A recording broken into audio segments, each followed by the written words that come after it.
far less destructive than any other angle. So that was the miracle. That was for those people that don't believe in God. I think we got to all start thinking about that. You have to, I'm a believer now. I'm more of a believer, I think, and a lot of people have said that to me. A lot of great people have said that to me, actually. But it was amazing that I happened to be turned just at that perfect angle, and all because I put down a chart on immigration that showed that the numbers were so great. I love that chart even more now. Maybe it's a sign. Maybe that's a sign. It's an immigration sign. You highlighted a serious issue, and at that moment, the boat missed your, you hit your ear, but missed your head. I mean, the amazing thing is that the sign. I said, bring down that sign on immigration, and it was literally about an eighth of a second where it would be good, and after that it was going to be a disaster, no matter which way you were facing. But it just had that perfect angle, which was exactly at this shooter. Very sad situation, such a sad situation. As you know, we lost somebody that was great, Corey, who a firefighter, a great gentleman, a great trumper. He was just a fantastic family and a fantastic man. And a friend of mine came up, Elon, and said, I'd like to give the family some kind of help. And I said, that's great. He said, do you mind? I said, I don't mind at all. And he wrote out a check for $1 million, gave it to the wife. And, she said, this is really nice, but I'd rather have my husband back, which is a nice thing for somebody to say, to be honest. She's great. The family is great. And we raised a lot of money for them and for two other gentlemen are unbelievable people also. They were hit really badly. They thought they were not going to make it, and they did. The doctors in the Butler area, I tell you, they were incredible. They saved the two, and they were really hit tough, both of them, equally. And we thought, my first question was, because I heard bullets flying over me, I said, how many people were killed? Because we had a massive crowd there, a tremendous thousands and thousands of people, and there was no land. I mean, it was all people. So I said, how many people have been killed? Because I knew there were other shots being fired. And they said, we don't know yet, but some people have been badly hurt. And I have to give the Secret Service sniper, they call him, or sharpshooter, but sniper, because he didn't know there was a problem. He's an extraordinary shot, obviously, and he didn't know there was a problem, and he was able to pick it all out within 5 seconds, and he used one bullet from very far away, I guess probably about 400 yards. The shooter was 130, but he was on the opposite side of the field and the podium, and he saw the smoke and the flame from the gun, immediately recognized it, and immediately took a shot, and it was one perfect shot from very far away. And if he didn't do that, Elon, he would have. I mean, if he would have, a lot more people could have been badly hurt and killed. So I have to take my hat off to him, because that's also a surreal. He's been with them for 23 years, and he's never had anything like this. And all of a sudden, he has to act, and it's a very tough thing to act and to be shooting somebody. But he saw the. He saw the gun, saw the smoke, saw the flame from the gun, very far away. Obviously has very good eyes. He's got very good vision, which I assume you have to have in that particular work. But he took aim very quickly, and they say it was approximately 5 seconds from long range, one bullet. If that didn't happen, because the shooter had a lot of bullets, he had a lot of cartridges up there with him. So would have been great. I mean, that's clearly, he was very competent in taking that shot to stop the attempted assassination. But I mean, there does seem to be, some pretty significant failings elsewhere in the system. Like, there's just no way that, like, how on earth does a shooter get on a roof 130 yards away? That seems crazy. I think most people are wondering how on earth could such a thing happen. Well, I view it as two ways. There should have been nobody in the roof. There were people, because there were so many tens of thousands of people there. There were people that were seeing him, and there was one woman with a red shirt, and Trump all over it, and she's screaming, "That guy's got a gun!" You saw it probably. There's a guy up there with a gun. I mean, it's like I guess, I mean, for my part, and I think probably many members of the public are wondering how the heck are, basically people wandering by pointing out there's a guy on the roof with a gun. Yeah. And they're seeing it, but somehow it's not being addressed. That does seem crazy. Well, they're going to learn from this. The communication between the local police, who sort of had an idea, and then ultimately a man lifted himself up to the roof, could barely do it because he was pulling himself up, and he saw the man with the gun. The man with the gun pointed the gun at him. He thought he was probably going to get shot, but he was like pulling himself up, and because of that, he couldn't get to his gun, and he fell down. Actually, very badly hurt his leg, his ankle. I hear very badly, but he fell down, and he did. From what I understand, he did say there's a guy up there with a gun, and the shooting started very quickly after that. I think it forced the shooter to go maybe quicker. He was supposed to be a very good shot. Yeah. My sons, Don and Eric, they can't believe what happened, but they said from 130 yards, a bad shot would hit that target almost every time. They said it's like in golf, sinking a 2-foot putt. Yeah, it's not a tough shot. It's not a long shot. The Secret Service person had the long shot. He had a triple the distance actually. So it was a terrible thing. It's hard. I have to say this about the Secret Service. When I went down, and I went down based on, I think they're screaming, but other people also, because people saw this happen. You had so many people. One of the miracles was that nobody ran. I mean, if a gun goes off, the crowd control people showed us this. When guns go off, and it does happen in stadiums at a soccer match or some kind of a match, everybody flees. They call it a stampede, like cattle. But everybody, and a lot of people get killed with those stampedes. We had more people than you'd have at some of these matches or these games, and nobody left. You had a small group behind us in the grandstand, and that was full. And you look at it as it was taking place, and normally they'd be running. They didn't leave. They saw that I was hurt. They saw a lot of blood, and they saw that I went down. And it's almost like they wanted to be with me. Well, out front, you had thousands, tens of thousands of people. As far as the eye could see, you had people in Butler, as far as the eye could see. And a lot of press, too. There were, many cameras on watching this.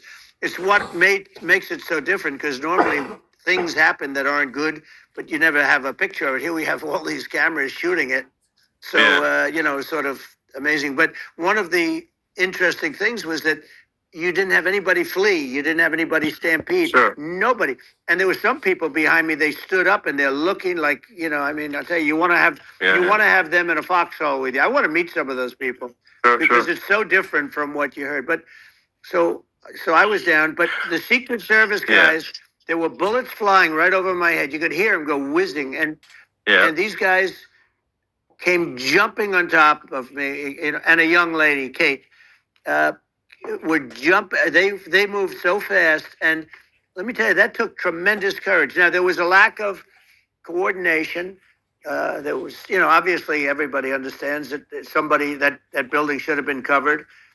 And I mean, that was the I think big that's thing. Looking at the aerial views, that building would be like the number one spot for a sniper. I mean, it's like if you were to pick, like, what is the favorite?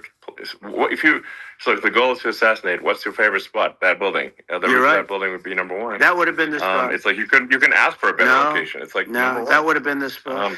What people think is when the local policeman, who, by the way, he really he did what he was supposed to do. He couldn't hold on any longer.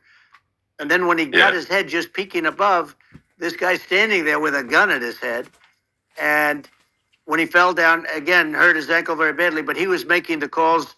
But what happened is the firing took place very soon.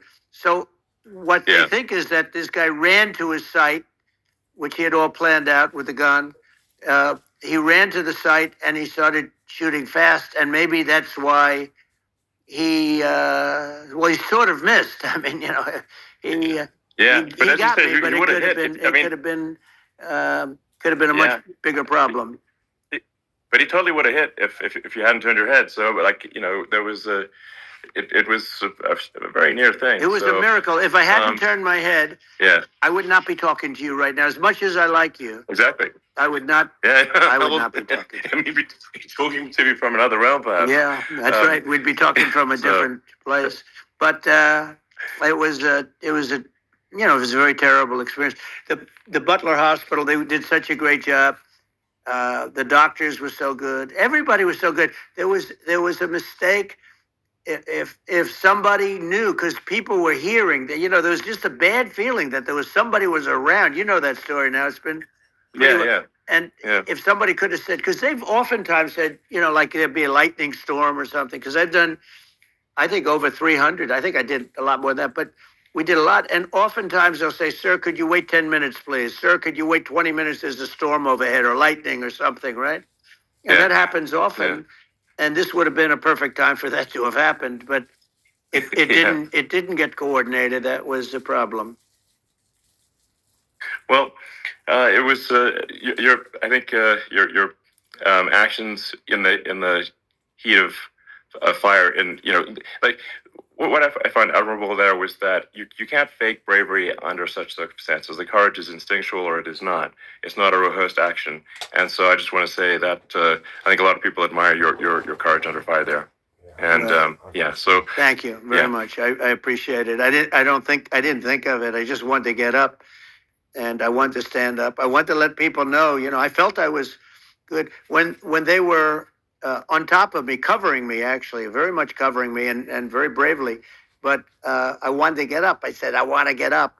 And they wanted, they have everything there. They wanted stretcher. I didn't like the stretcher. And I knew I was hit in the ear, but I knew I wasn't hit anywhere else. They felt I was hit someplace else because it was such a lot of blood.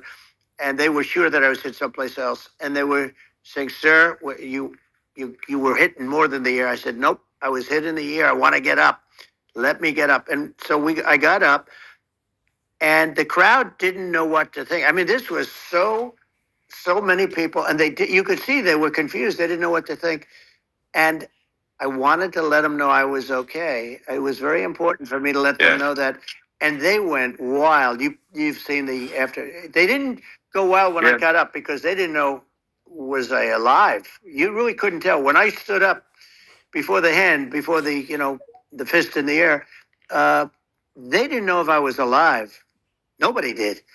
And when I put the fist up, they were just relieved and happy and thrilled, and the place went crazy.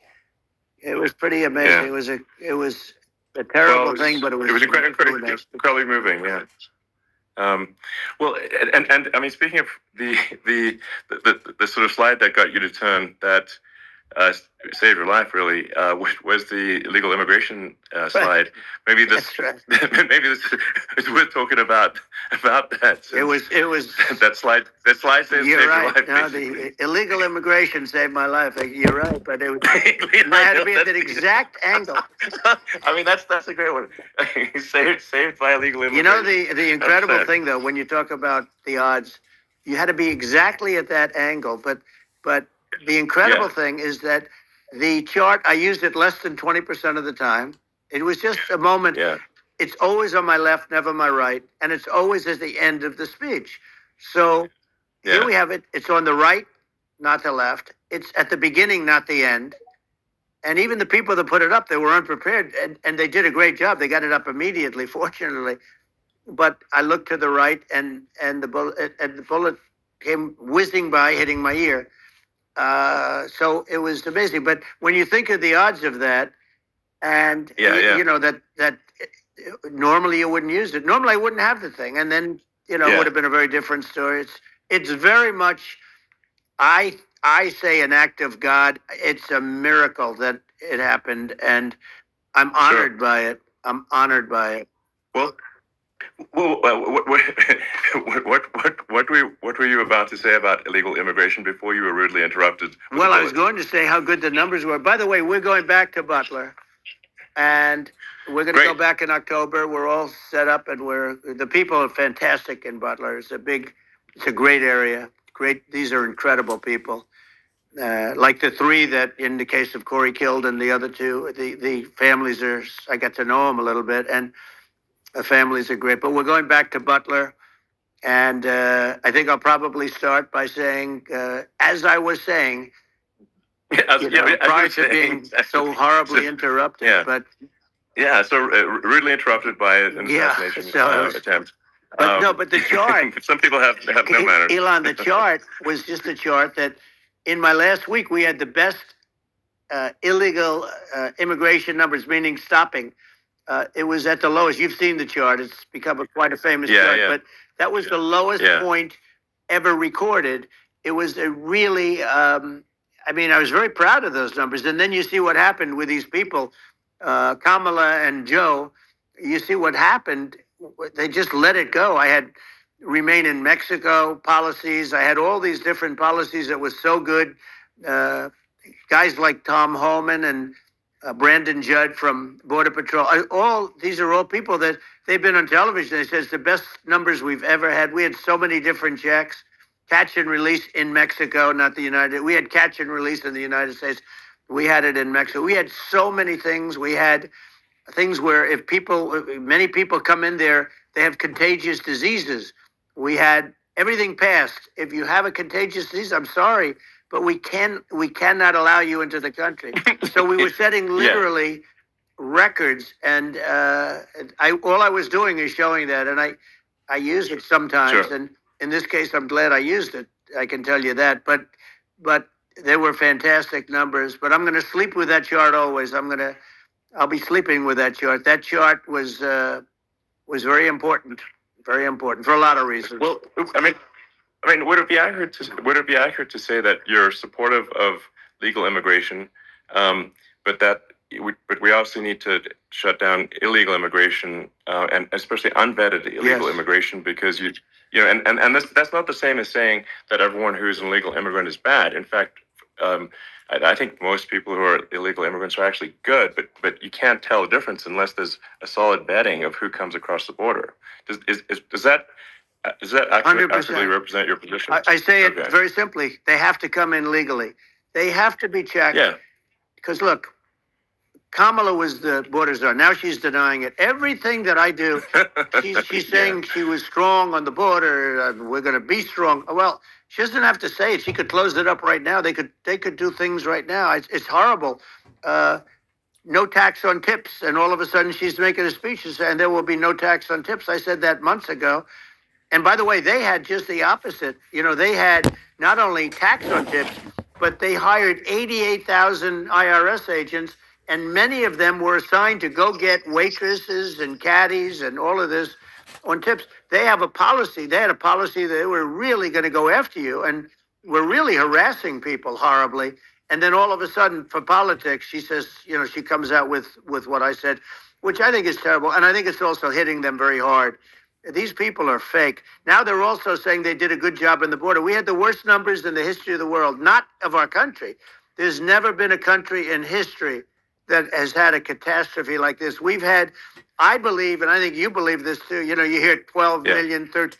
I believe it's over 20 million people came into our country, many coming from jails, from prisons, from mental institutions, or a bigger version of that is insane asylums. And many are terrorists. And I'll tell you what, they're coming not just from South America, they're coming from Africa, they're coming from all over the world. They're coming from Asia, they're coming from the Middle East, they're coming from countries that are stupidly and horribly bombing Israel October 7th. They're coming from all over the world. And you look at, it's so sad, October 7th, because it should have never happened. Yeah. It's so sad when you look at Ukraine. It should have never happened. We have a defective government. These are defective people, and they're not people that should be running it. But where you see it the best is the border, because you have millions of people coming in a month, and then she gets up and she tries to pretend like, she's going to do something. She had 3.5 years. And by the way, they have another 5 months that they can do something, but they won't do anything. It's all talk. She's incompetent and he's incompetent. And frankly, I think that she's more incompetent than he is. And that's saying something because he's not too good. Yeah. No, I think it is essential to have a secure border. I mean, you're really not a country unless you have a secure border, and secure elections too. Yeah, absolutely secure elections, and so it's just essential to have a real border, or we can't function as a country, and our service, our central services are being overwhelmed in a lot of cities. As we were talking about earlier, I think having a legal immigration process that is smooth and efficient and done well, and speaking as someone who is a legal immigrant, I think like one way to think of it is, who do you want on your team? Who do you want on Team America?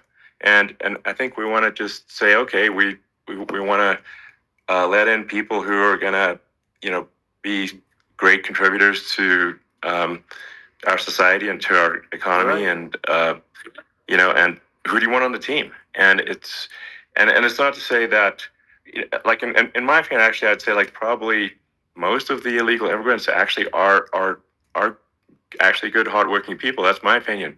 But some are not, and you just have this sort of adverse selection process where, if somebody's, if somebody's like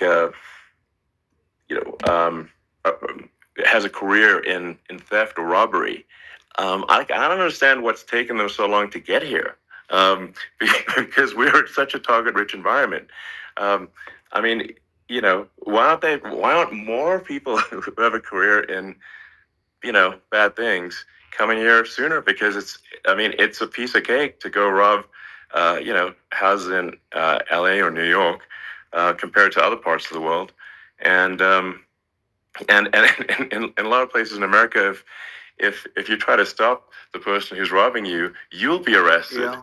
So it's right. I mean, what's happening with crime, and our police are so good, but they're not allowed to do their job. But I have to tell you, Elon, I hate to say it because it's such a downer to say it. I hate to say it. I hate it. But you have a lot of people that just shouldn't be. I think it's a much bigger number than you think. They're allowing, allowing people from their jails. And if you were running one of these countries where they're coming from, you would have had all of them. As an example, Venezuela, their crime is down 72%. They're taking their drug dealers. They're taking, frankly, their prisoners. They're emptying out their prisons. They're taking their criminals, their murderers, their rapists, and they're delivering them into. But that's what Castro did. Yeah, well, he did on a much smaller scale. Yeah. It was a much smaller scale. But this is a massive scale because this is being done worldwide. But here's what's happening. Crime all over the world is down. And wait till you see the numbers that we have. This is migrant crime. This is crime that's going to be. Yeah. And I saw it today in New York where somebody was knifed, where they raped the girlfriend of a man that stood there watching in New York in one of the shelters, and started pulling out the knives, and bad things happened today. But this is happening every day. These are rough people. These are people that are in jail for murder and all sorts of things. And they're releasing them into our country. And they're telling them, if you come back, we're going to kill you. We're going to give you the death penalty or kill you. So they don't want to come back. But these are rough people. Yeah. These are criminals that make our criminals look like nice people. And it's horrible what they're doing. And she's in charge of it because, now she's trying to say she had nothing to do with it. And she's such a liar because she was called the border czar the first day, and it was on the headlines of every newspaper. She's the border czar, and she never even went there. She went to one location which had nothing to do with where the problem is. She went in and out, I guess, because she was getting a lot of pressure, but had nothing to do with the problem is. But she was the border czar, and people can't allow them to get away with their disinformation campaign. Now she's trying to say that she wasn't really involved, and the whole thing is horrible. She was totally in charge. She could have shut the border down without him. He didn't know what he was doing anyway, so he wouldn't have even known what happened. You could shut the border down. He wouldn't even know the difference. But the fact is that she was Borders are. But if you don't have to call her Yes. that, the fact is you could just call her. She was in charge of the border, and the border was the worst Right. ever. It's simply not working. No, it's horrible. Whether it's a question of intention or competence, either way, we don't have a secure border, and we have people streaming over like it looks like a World War Z zombie apocalypse at times. And sometimes you got to sort of wonder, like, is it real or not? So because you see things, you're like, is it real? I went to the border at Eagle Pass, and I saw for myself in Texas, and I was like, okay, it's real.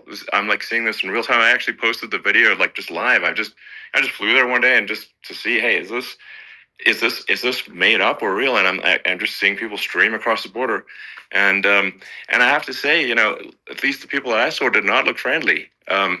These are people can look at my video and say, Yeah. hey, these people look friendly. I don't look super friendly. So These are people that Elon would not be the same man if he had to walk across the street and look these people in the eye. These are rough people. These are really rough people coming across. And I know rough people. And these are people that we don't want in our country. And, the caravans are coming in and they're putting, and who's doing this are the heads of the countries. And you would be doing it, and so would I. And everyone would say, oh, what a terrible thing to say. The fact is, it's brilliant for them because they're taking all of their bad people, really bad people. And I hate to say this, the reason the numbers are much bigger than you would think is they're also taking their non-productive people. Now, these aren't people that will kill you. We have enough of them. But these are people that are non-productive. They are just not productive. I mean, for whatever reason, they're not workers or they don't want to work or whatever. And these countries are getting rid of non-productive people in the caravans in many cases. And they're also getting rid of their murderers and their drug dealers and the people that are really brutal people. And they're coming into our country at levels that have never been seen before. And I saw an ad just before I got on the air. I'm walking over here, and I saw an ad by Kamala saying how she is going to provide border security. Where has she been for 3.5 years? For 3.5 years. Yeah, no. We have 20 million people for it. It's a terrible. Yeah, I think frankly, I think this is a fundamental existential issue for the United States. And if we have another 4 more years of open borders, and it's going to be even worse with another 4 more years, it's going to be even worse than it's been for the past 3.5 years. I'm not sure we've got a country. You don't have a country at left. that point. Elon, if they get in, you will have 50 to 60 million people from all over the world, not South America only. We think of South America, we think of Honduras and El Salvador, Guatemala, and Mexico, the 4. But it's not that. It's everywhere. They're coming in from everywhere. And I had to stay in Mexico. Yeah, I think this is a super important point. Like people, it's like basically when I went down there, I was like, well, where are people from? It's like almost no one was from Mexico. No, Mexico less. It's just the border. It's just the border with Mexico. But the people coming in, it's Earth, the rest of Earth, and America is only about 4 or 5% of the population of Earth. It would only take a few percent of the rest of Earth to overwhelm everything. We're already overwhelmed, Elon. We're overwhelmed. You had to see the news tonight about New York, and I love that place. And what they're doing to it is horrible. What they're doing to it, and all the courts do is they try and focus on Trump. Okay, let's focus on Trump, who did nothing wrong. I complain about a rigged election. Elon, what's happened is unbelievable. You have from Africa.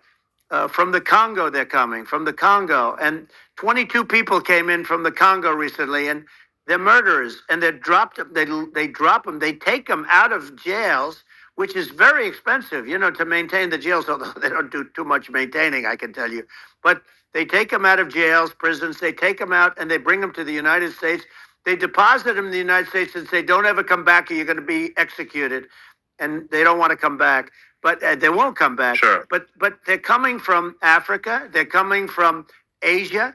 They're coming from the Middle East. They're coming from South America. Well, they're coming from everywhere. Earth, basically. And there are a lot of really bad ones. It's just a it's just an everywhere on Earth thing, and it's just not possible for the United States to absorb everyone from Earth, or even a few percent of the rest of Earth. It's just not possible. So Well, Elon, we're going to have that's to finish this up. We're going to have the largest deportation in history of this country, and we have no choice. Otherwise, we're going to have a country. What they've done to our country. Think of it.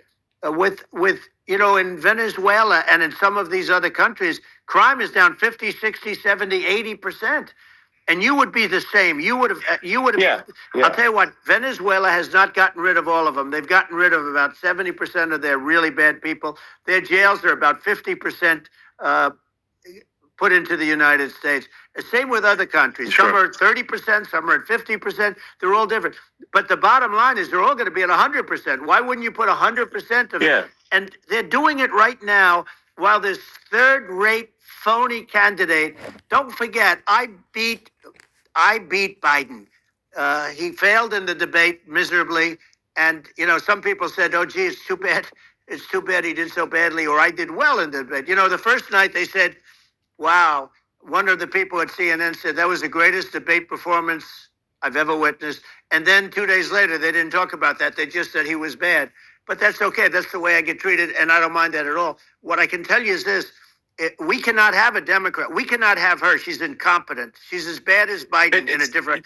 Yeah. Look, she hasn't done an interview since this whole scam started. And say what you want. This was a coup. This was a coup of a president of the United States. He didn't want to leave, and they said, we can do it the nice way, or we can do it the hard way. Yeah, they just took him out back behind the shed and basically shot him. What they did with this guy, and I'm no fan of his, and he was a horrible president, the worst president in history. And one of the reasons he was so bad, first of all, the Israeli attack would have never happened. Russia would never have attacked Ukraine, and we'd have no inflation. And we wouldn't have had the Afghanistan mess, if you think of it. Well, and we wouldn't have had Afghanistan. But we think of it. You take a few of those events away, and we have a different world. We would also have inflation was caused by oil. Yeah, I think you're making an excellent point here, which is that when other countries can, that are thinking about invading or doing bad things, when they're thinking about that, they're thinking about, okay, what's the American president going to do? And do they fear the American president, or is there someone they do not respect and do not fear? And I think they would rightfully be. I mean, look at the footage of the assassination. They're like, okay, President Trump is like, don't mess with me. I mean, that's like, whereas I think people are not going to be, and they obviously have not been at all intimidated by Biden, and they certainly will not be intimidated by Kamala. And you have to really think of that in the context of global security. That if the American president is someone that, like, evil dictators are scared of, that makes a huge difference to the security of the world. So I had a good relationship with Putin, despite the Russia hoax that lasted for over 2 years. Just a hoax created by Hillary Clinton and Adam Schiff, some just bad people, just sick people, frankly. I mean, Schiff is a sick person. He's going to end up probably being a senator. It's hard to believe. The whole thing is hard to believe. But, they put our country in danger with that stuff, too. They actually, when they make up stories, and you have to fight your way out of it for a long time. But I know Putin very well. I got along with him very well.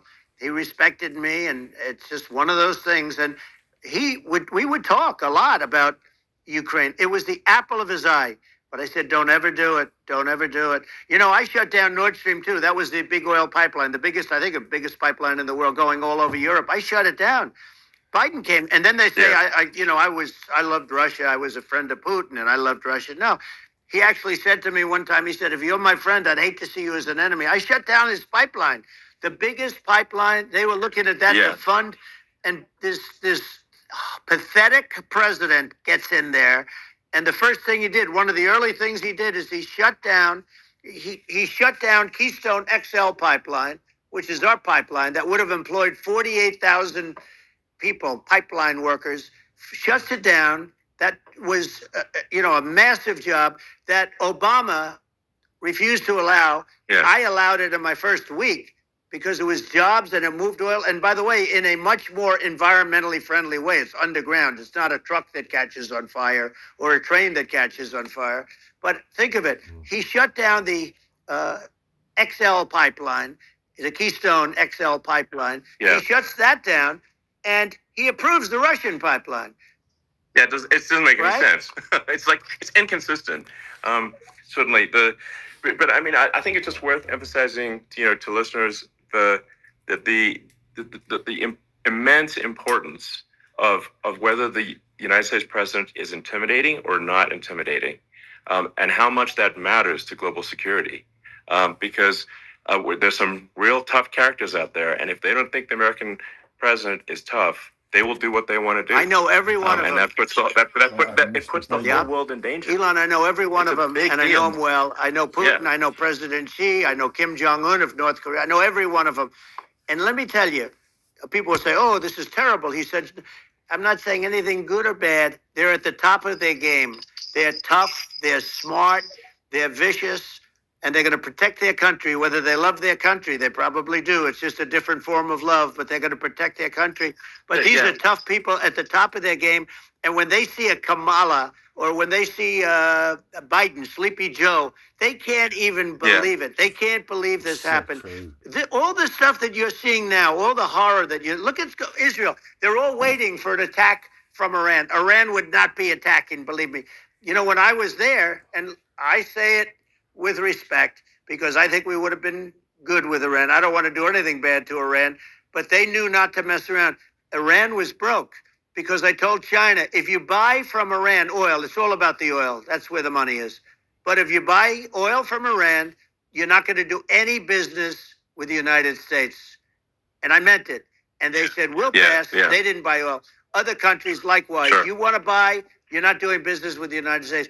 And they were at a point where they had no money for Hamas. They had no money for Hezbollah. They had no money for any of these instruments of terror. And it was amazing. In fact, there were articles when I was leaving, which is hard to believe, actually, especially when you look at what's happened to our country. Our country is so bad right now. It's such a different place. We were respected. Think of it. 4 years ago, we were so respected to a point where when I said don't buy oil, they didn't buy oil, but they had no money, and Israel would have never been attacked. Zero chance. And again, I said to Vladimir Putin, I said, don't do it. You can't do it, Vladimir. You do it, it's going to be a bad day. You cannot do it. And I told him things that what I do, and he said, no way. And I said, way. And it's the last time we ever had the conversation. He would never have done. I got along well with him. I hope to get along well with him again. Getting along well with them is a good thing, not a bad thing. I got along well with Kim Jong-un. When I met with President Obama just before entering, it's a sort of a ritual. And I sat down with him and we talked. It was supposed to be for a very short period of time. It turned out to be a long period of time. I said, what's the biggest problem? He said, North Korea. I had that problem worked out very quickly. It was nasty at the beginning with Rocket Man and, all the different things. Yeah. But all of a sudden I got a call. Those were some epic tweets, by the way. Yeah, they were absolutely epic, everything. He said that he has a red button on his desk. I said, I have a red button on my desk too, but my red button is much bigger and my red button works. And then I called him Little Rocket Man of Little Rocket Man. Anyway, here's the bottom line. All of a sudden I got a call from him. And they said they want to meet. They want to meet me. And we met, as you remember, we met in Singapore. We met also in Vietnam. And I got along with them great. We were in no danger. But President Obama thought we were going to end up in a war, a nuclear war with him. And let me tell you, he's got a lot of nuclear stuff, too. Exactly. He's got plenty of nuclear. He can do plenty of damage. It's because people like Kim Jong-un, they respond to strength, not weakness. Well, and he and I had a good relationship. Remember I met him and we walked onto his land. Nobody ever walked onto his land before. I wouldn't say, let's bring up cool. Secret Service again. I wouldn't say they were thrilled when I did that. I walked onto his land, and it was an amazing period. But we were not in danger with him because of me. I always say that we have enemies on the outside and we have enemies on the inside. We have some really bad people in our government and people that are and controlling of the people. I mean, I mentioned names, but I really don't want to give them the credit. But we have some really bad, and I say they're more dangerous than Russia and China. If you have a smart president, a president that gets it, we are not in danger from those countries because they need us and they need our help. I mean, we forced Obama, if you think about it, Obama and Biden and Bush to a certain extent, in all fairness, forced Russia and China together. And if you're a history student, the first thing you learn is you cannot let Russia and China align. But then they also got, if you take a look, Iran, and they have North Korea. That's, they call it the axis of evil. In the old days, you had the axis of evil. Here we have a modern day axis of evil.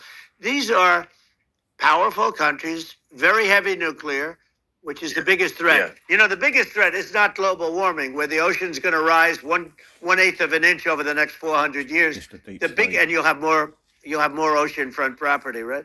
The biggest threat is not that. The biggest threat is nuclear warming, because we have 5 countries now that have significant nuclear power, and we have to not allow anything to happen with stupid people like Biden. Biden did something with Russia. There was no chance of him ever going in. And when I left, and then after I left, they started forming big armies on the border with Ukraine, right?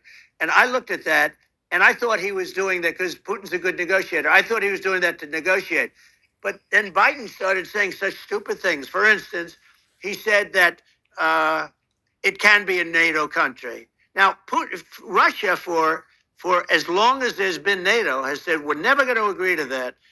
And we go right up front and say that. And we did things and said things through this president with a low IQ, very low IQ. He had a low IQ 30 years ago, by the way, but now he might not even have a IQ at all. There's nothing on the board that goes this low. He said things that were so stupid that war would have been. That war had zero chance of happening if I were there. Zero chance. He was saying everything the opposite. Everything the opposite. And it's so sad because many more people have been killed in Ukraine than you read about. You don't read about how bloody it is and how disastrous. Sure. Hey, look, just in the 2 armies, you lost 500,000 people. 3 times as much. And Ukraine's having a hard time. Ukraine, I don't know if you saw the article recently, and it's true. You don't hear the true story. But if you think about it, Russia's gone, Russia defeated Germany with us, and they defeated Napoleon. They've been around a long time. They're a big fighting force. Yeah. And it's very unfair. And Ukraine now doesn't have enough men. They're now using young men and very old men to fight. And we're in a very bad position. And I'm not going to blame exclusively, but I can tell you I could have stopped that. And a smart president could have stopped that. It wouldn't have happened.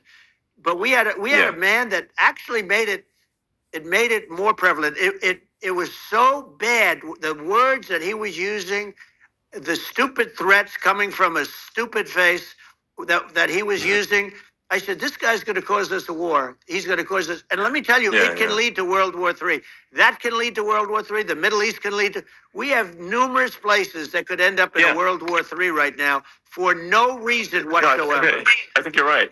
I think people underrate the risk of World War III, and it's just when you're looking at the risk of global thermonuclear warfare, it's game over for humanity, and it's something that people have, I think, after the end of the Cold War, people have become complacent about, but they actually have forgotten that there are currently a lot of nuclear missiles that have targeting parameters for the United States from 100%. Other countries. Yeah, and one of the things we're going to do is we're going to build an Iron Dome over us. Israel has it. We're going to have the best Iron Dome in the world. We need it, and we're going to make it all in the United States. But we're going to have protection, because it just takes one maniac to start something. We're going to have protection, and we're going to have. Why shouldn't we have an Iron Dome? Israel has one. Some other places have one that nobody even knows about, frankly. But Israel has it. We're going to have an Iron Dome. But with all of that being said, to me that's so important, the most important. But with all of that being said, the election's coming up, and the people want to hear about the economy and the fact that they can't buy groceries. because they don't have enough money to buy groceries. The inflation has killed them. Food prices are up 50, 60, even 100% in some cases. And this stupid administration allowed this to happen. And it's a shame. And that's the thing that people most care about, in my opinion. They care about the border a lot. And we discussed the border at great length. It's nice to have a forum like this where I can discuss something at length. And by the way, you think Biden could do this interview? Do you think that Kamala could do this interview? They would take a pass on you. No, they could not. So they don't need Elon. They don't need Elon screaming out questions. It's pretty sad when you think that somebody that does this for a living can't answer a question or is afraid to do an interview. And in her case, with a very friendly interview, she's got all friendly interviewers. It's pretty yes, sad. absolutely. But the big thing now is the economy, Elon. Yeah. And as much as I mean, I view nuclear as the single most important thing, but a lot of people don't. A lot of people don't understand that. But it doesn't have to.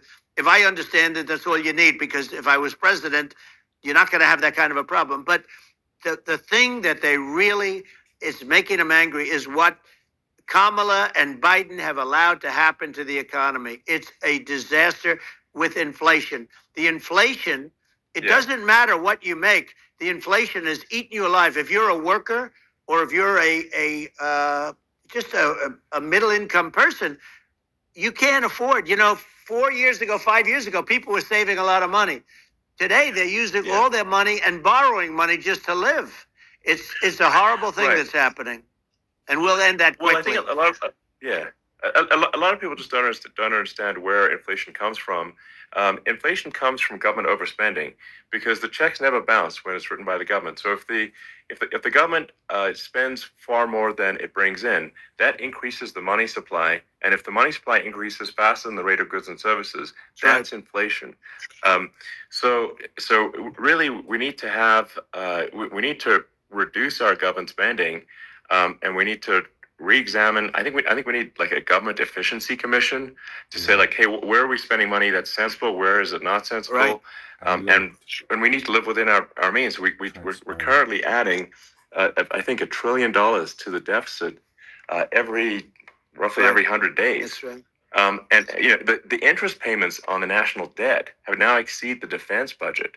It's on the order of $1 trillion. It's interest, and it keeps growing. I rebuilt our military, largely rebuilt our military. Did a great job on it, which was so important. We had jets, we had fighters that were, and bombers that were 70 years old, and we did a great job in that. Then we gave 85 billion of it back to Afghanistan, if you can believe it. We gave them 85 billion. They're one of the largest sellers of military equipment in the world. They're selling what we gave them. That was one of the most embarrassing days in the history of our country. But if you think about, let's go back to the economy. We have to bring energy prices down. Energy started at the price of gasoline. Now your cars don't require too much gasoline, so you have a good, and you do make a great product. I have to say, I have to be honest with you. That doesn't mean everybody should have an electric car, but these are minor details. But your product is incredible. But the gasoline, Elon, is the cost of energy. Not only gasoline, it's the cost of heating your house and cooling your house. That has to come down. It's gone up 100%, 150, and 200%, and that has to come down. When that comes down, and we're going to drill, baby, drill. They stopped drilling, and then they went back to drilling because they went back to the Trump policy. But if they won the day after they get into office, this country will go out of business because they're going to go to an energy policy that's not sustainable. Wind and different things. You're not going to have anything. Yeah. And I know you're a big fan of the AI. And I have to say that AI, and this is shocking to me, but AI requires twice the energy that the country already produces for everything. So we're going to have to build a lot of energy if our country will be competitive with China, because that's our primary competitor for this on the AI. You're going to need a lot of electricity. You're going to need tremendous electricity, like almost double what we produce now for the whole country, if you can believe it. Sure. Well, just going, back to this, like this basic thing, that people try to make it sound complicated, but it's not. But inflation is caused by government overspending. Right. Would you agree that we need to take a look at government spending and have perhaps a government efficiency commission that just tries to make the spending sensible, and so the country lives within its means, just like a person The does. waste is incredible, and nobody negotiates prices. You used to have a lot of people making jets, and you end up with two companies, and they'll probably try and merge at some point. I mean, I went through it like Air Force, just a thing like Air Force One. One of the first documents they asked me to sign, a general walks in, sir, would you please sign this document? And what is it? Air Force One. That's with Boeing, which is basically two planes, two 747s. And the price was $5.7 billion for two planes. Now, Wow. now they're highly sophisticated. That's insane. They're even nicer than your plane, okay? But much more sophisticated. They're very, I won't say what's on it, but they got a lot of stuff on it. Anyway, but it's 5.7. That's a crazy It's number. a crazy number, but I said, I'm not going to pay 5.7. I'm not going to do it. I said, who made the deal? Obama and his people. I said, well, then I know the deal's no good. I'm not going to do it. And over a course of about 4 weeks, by my saying I'm not going to do it, I got the price reduced by $1.6 billion for the exact same plane, other than we had a nicer paint job, if you want to know the truth. But for the exact same plane, I saved one. And I said to Boeing, man, you guys must make a lot of money if you can reduce the price by that. But now what I do hear is that they're going back to the Biden administration and wanting big cost overruns, because they see these dopey suckers in there, and they'll end up getting some of the money back. But I shaved it by $1.6 billion for the exact same plane. And you can now take that and multiply that out times thousands of other items. Multiply it by the numbers are astronomical. I agree with you. Well, I mean, I think it would be great to just have a government efficiency commission that takes a look at these things and just ensures that the taxpayer money, the taxpayers' hard-earned money, is spent in a good way. And I'd be happy to help out on such a commission. I'd love it if it were formed. Well, you're the greatest cutter. I mean, I look at what you do. You walk in and you just say, you want to quit? They go on strike. I won't mention the name of the company, but they go on strike, and you say, that's okay. You're all gone. You're all gone. So every one of you is gone, and you are the greatest. You would be very good. Oh, you would love it. But, if you look at Argentina. Well, I'd be happy to help by the way, out. congratulations. Yeah. I just looked at the number of people that are listening to you and I chat. We'll call it a chat. But congratulations. This is very good. I mean, it's great. And you're an interesting character. The new head of a place called Argentina, and he's a big, he's great. And he's a big MAGA fan, that he ran on MAGA.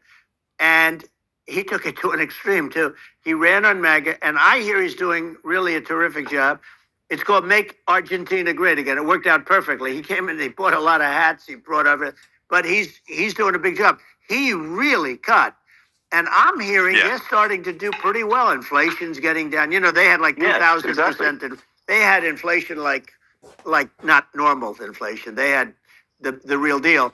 But we're going to have that pretty soon. I think we have the worst inflation we've had in 100 years. They say it's 48 years. I don't believe it. I think we have the worst. They don't include a lot of the items that should be included. Yeah. Well, it's just from government overspending and not spending taxpayer money effectively, and having just like so many departments you can't even name them all. And what Milei is doing is he's cutting government spending. He's simplifying things. He's putting in regulations that make sense, and Argentina overnight is experiencing a giant improvement in prosperity. But it's also a lesson for the United States, which is that Argentina used to be one of the most prosperous countries in the world. In the 30s, 40s, and because of bad government policy, it ruined the country. And if you take Venezuela, for example, Venezuela should be incredibly prosperous. They have phenomenal reserves of everything, oil, everything, and it should be prosperous. But if the government's wrong, it impoverishes the people. And so I think we should not be complacent in the United States in thinking that and taking our prosperity for granted, because if with bad government policy we can run the country into the ground, and that's that's just something people should bear in mind. Don't take prosperity for granted. Well, think of education. So we're ranked at the bottom of every list of the top 40. We're ranked number 40, number 38. Norway, Switzerland, Sweden, different countries are ranked good. Actually, China's pretty close to the top. They're a top 6 or 7. But we're ranked at the bottom, almost at the bottom, 38, 39, 40. In other words, horrible. And yet we spend more per pupil than any other country in the world. So we spend more. And what I'm going to do, one of the first acts, and this is where I need an Elon Musk. I need somebody that has a lot of strength and courage and smarts. I want to close up Department of Education, move education back to the states, where states like Iowa, where states like Idaho, not every state will do great, because states that basically aren't doing good now. You look at Gavin Newsom, the governor of California. He's terrible. He does a terrible job. So he's not going to do great with education. But of the 50, I would bet that 35 would do great, and 15 of them, or 20 of them, will be as good as Norway. Norway is considered great. You can name them. I mean, they're so good. Some of these countries are so good. But if you go into some of these really well-run states, we have states that don't know what debt is. We have states that have low taxes, no debt, everybody working. They're really well-run. Sure. And maybe they have certain advantages in terms of location, in terms of, the land or the sun and the water and the whole thing. There are a lot of advantages that some people have. But if you moved education back to the 50, you'll have some that won't do well. But they'll actually be forced to do better, because it'll be a pretty bad situation. But if you think about it, you'll have some of these states. I'll bet you'd have 30, 35 states. It'll be much better. And you know what it'll cost? Less than half what it is in Washington. And these people don't care about the students in these, faraway states. And it'd be unbelievable. Yeah. I think you're making a good point in that if the states have to if each state has to compete against other states, then people will naturally move to states where it's better. Well, like California, as we said, it's a badly run state. I could go through. I got so many friends that are in those states, even if they're Democrats. I hate to mention certain states, but Illinois is badly run with Pritzker. He's a real loser. But some of these places are just badly run. But it's almost going to force them to run better, and they won't do good initially. But you're not going to do worse than you're doing right now. And I would say that the cost, you would cut your cost by 50 or 60%. And you'd have a little monitor. You want to make sure they're teaching English, as an example. Give us a little English, right? Sure, right? Yeah. No, but I mean, to what? I mean, some of these governors are doing so badly. I mean, they got so many people moving out of their state. They should get U-Haul Salesman of the Year award because they're driving so much U-Haul. It's actually amazing. It's just people moving out. Isn't it amazing to you as a businessman that they can even survive? Like Illinois. So many people are leaving, and you wonder, how do they survive? I mean, how do they survive? I saw where you left California, and you moved to Texas. Texas does a great job. But, I mean, I just wonder, how do these states survive when big businesses, a big oil company just left California, as you know, and they moved to Texas. How do these big states survive when they lose so many businesses? And their taxes are already really high. The taxes are among the highest taxes. You almost wonder, how do they continue on? And in many cases, the governors don't do a good job, and they're crime-ridden places. You wonder, how do they continue to just go on? It's not a good situation. I think the only thing that's going to force some of these states to change is if they risk bankruptcy and they're not getting bailed out by the federal government. Right. Well. That's the only thing that's going to get them changed. You remember the area in California where they had that, where I guess somebody had sticky fingers and they stole a lot of money. And they went into a form of chapter.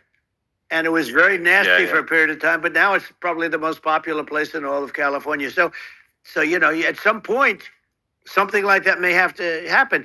But the problem is, you can't penalize people that loan money to the state when you have incompetent people like a Pritzker. Look, the family didn't want him in the family business. and then he ends up being governor of Illinois. So what is he going to be? Is he going to be a great governor? And you have people. I could name every one of them. I got to know every one of these, and some are very good, and some are just horrible. Well, I think that the larger point here too, as you're saying, like a lot of people are concerned about the economy, a lot of people are concerned about inflation, and inflation is effectively a tax on people that save money, Yeah. and for people that are working day to day, it's just a form of taxation. And if we can solve the government spending problem, we'll solve the inflation problem, which means people will have a better standard of living, and that's a really big deal. Well, the people that got hurt worst are the people that did it the way they were taught to do it all through, their younger life and their young life and their whole life. The people that saved money and then they got no interest on their money and inflation destroyed them. And frankly, they were almost better off if they didn't do anything like that. I mean, those people have been absolutely decimated, and we're going to bring those people back and help those people. We've got to get the prices down. When I look at bacon costing 4 or 5 times more than it did a few years ago, when you look at some of the food products in grocery stores, people go, they can't believe it. They used to be able to buy a whole cart, and today, a lot of people just don't have the money. They go in and they can't buy anything. They look at it's sticker shock. They call it sticker shock, right?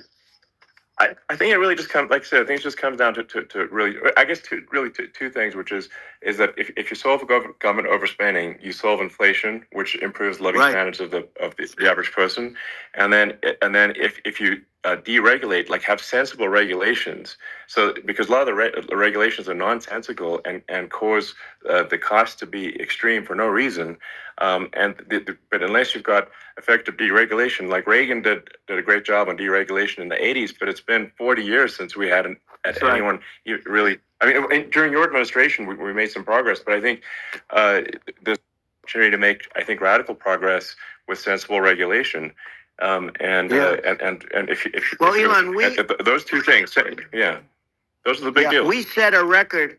We did more deregulation and more restrictions on all of the different businesses than any other president.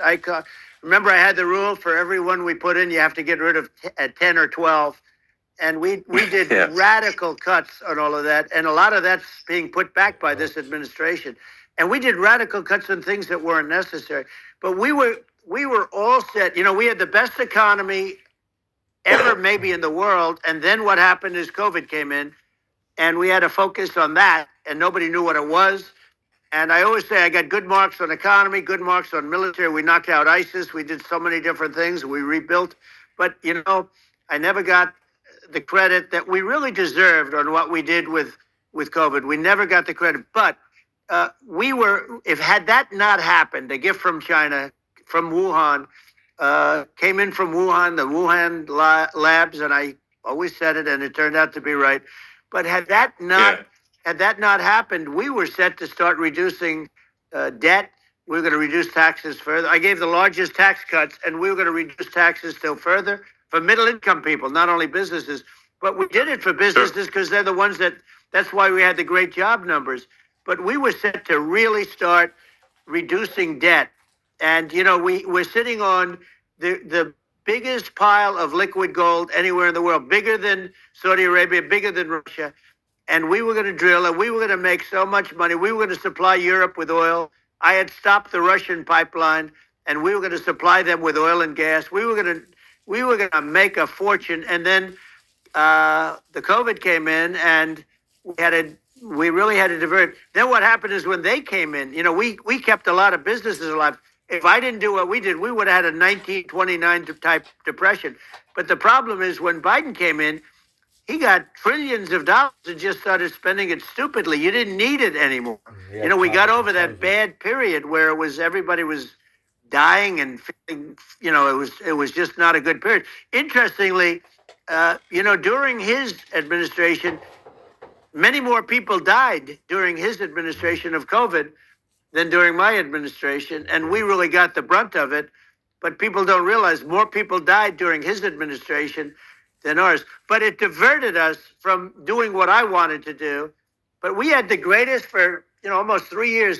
We had the great, and you know that probably better than anybody. So many of your friends said to me, the best years we've ever had in business were during the Trump years, and also said that African American, Hispanic American were so incredible. They were having the best Asian American women, men, young people without a diploma, young people that graduated from the best colleges, from MIT, from the Wharton School, from all of the great colleges, Harvard. They were doing better, and people without a diploma were doing better, and everybody was happy. And then COVID came, and we had the problem is they spent trillions and trillions of dollars. They wasted. They shouldn't have taken any money, and we wouldn't be having inflation right now, which is killing our country. Yeah, absolutely. I mean, I should probably say something about maybe my views on climate change and oil and gas, because I think I'm probably different from what most people would assume, because my views are actually pretty, I think, moderate in this regard, which is that I don't think we should vilify the oil and gas industry and the people that have worked very hard in those industries to provide the necessary energy to support the economy. And if we were to stop using oil and gas right now, we would all be starving, and the economy would collapse. So it's I don't think it's right to sort of vilify the oil and gas industry, and the world has a certain demand for oil and gas, and it's probably better if the United States provides that than some other countries. Sure. And it would help with prosperity in the U.S. And at the same time, obviously, my view is like we do over time want to move to a sustainable energy economy, because eventually you do run out of. I mean, you run out of oil and gas. It's not there for. It's not infinite.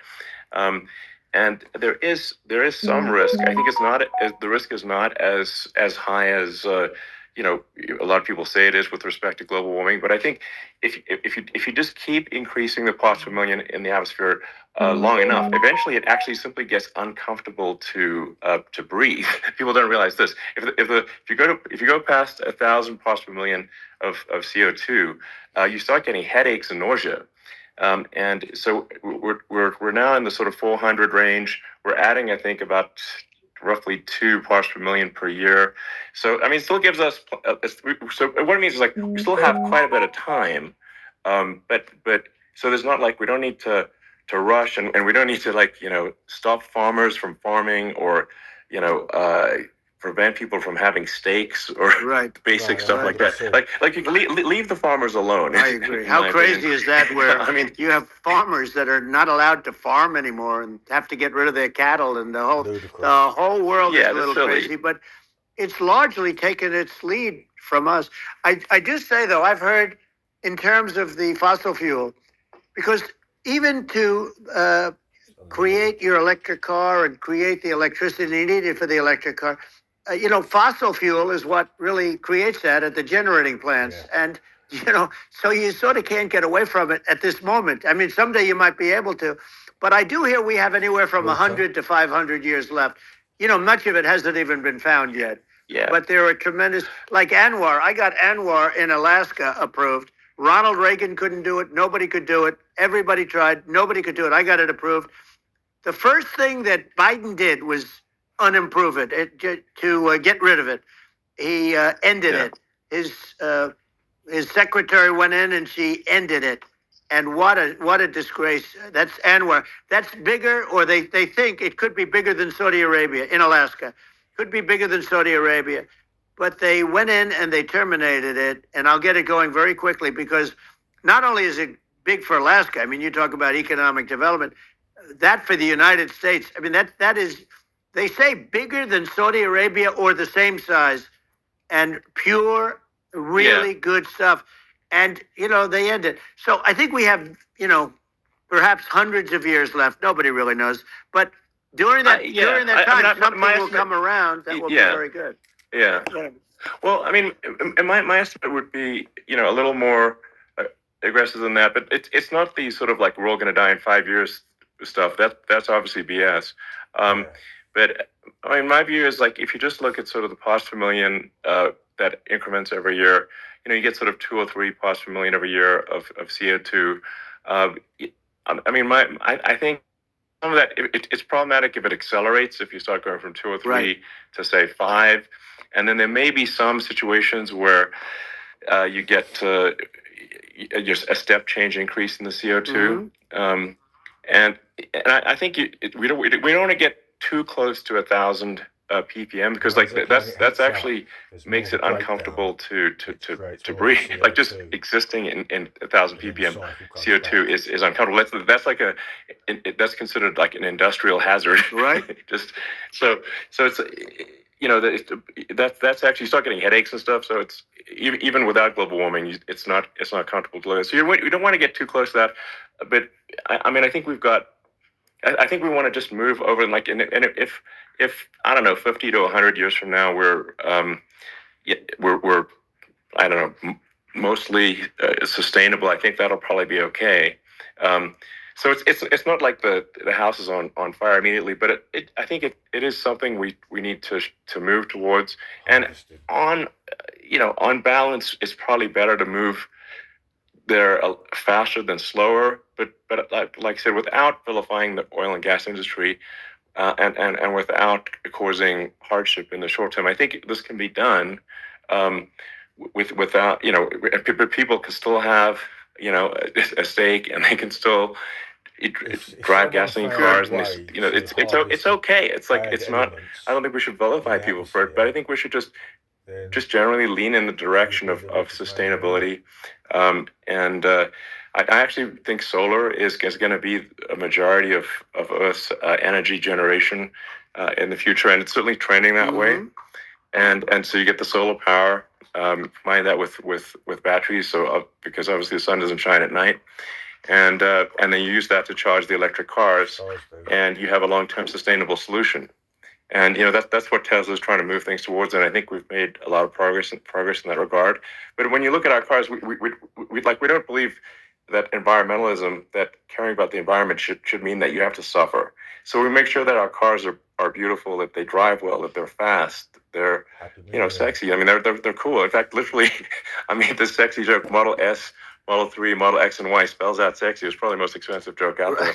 But I don't know. I like cheesy humor, So, but I'm a big fan of, like, let's have an inspiring future, and let's work towards a better future, and we can do so without demonizing people. Right. I'm okay. It's very interesting. You use the word global warming, and today they use the word climate change because you have some places that go up, and so they were getting themselves in a little trouble with the word global warming, because not every place is warming. Some places are going the opposite direction. But I'm sort of waiting for you to come up with solar panels on the roofs of your cars and on the trunks of the cars, and it just seems like something that at some point you will come up with. I'm sure you'll be the first.